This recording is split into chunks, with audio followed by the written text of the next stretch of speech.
भैया एक कोण अपने संपूरक कोण के बराबर है तो दोनों कोण ज्ञात करो। माना संपूरक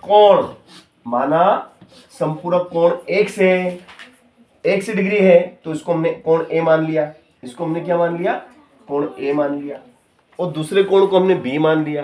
अब ये दोनों बराबर हैं, प्रश्नानुसार क्या कहता है कि दोनों बराबर हैं, तो ये भी x डिग्री होगा क्योंकि कोण a जितने का होगा उतने का कोण b है। अगर कोण a x डिग्री का है तो कोण b भी x डिग्री का होगा। अब दोनों का जोड़ कितना होना चाहिए संपूरक कोण की परिभाषा से कि दोनों कोणों का योग 180 डिग्री होना चाहिए। कोण a का मान कितना है, बोले x डिग्री, b का मान कितना है, बोले x डिग्री, तो बराबर कितना, बोले 180।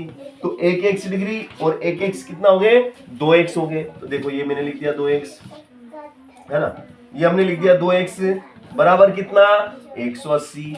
तो x बराबर कितना हो जाएगा बताओ, x बराबर हो जाएगा आपका 180 बटे 2, 180 बटे 2, 2 से कट गया, 2 नाम 18, 0 का 0 इज इक्वल 90 डिग्री। यानी कि x का मान अभी कितना आया आपका, x का मान आया 90 डिग्री, x का मान कितना 90 डिग्री।